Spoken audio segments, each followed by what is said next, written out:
Absolutely. Um, uh, uh, I have family members that are part of the LGBT community. I one fought for this country to come back and to find out she doesn't have the same, rights as other people that are heterosexual. Yeah. So how is that you lay down your life and go to war for this country to come back and not have the protections that everybody else has, right? The just human rights that everybody else has.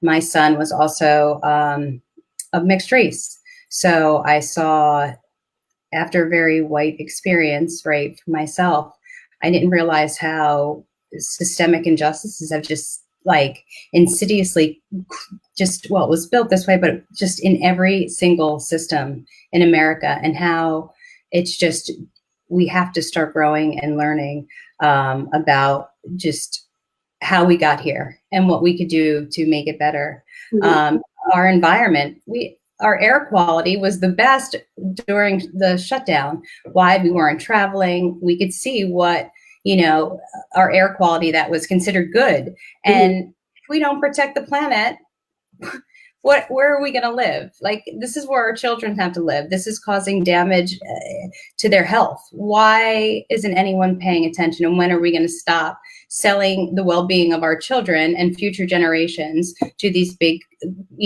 corporations and, industries that are just really sucking the life out of everything? I think my middle son says we have a parasitic relationship with the earth, and he's absolutely right. We really just, we take the natural resources. Who cares about the future? But we can't do that because we have children, and we have to leave them a healthy environment so they can thrive.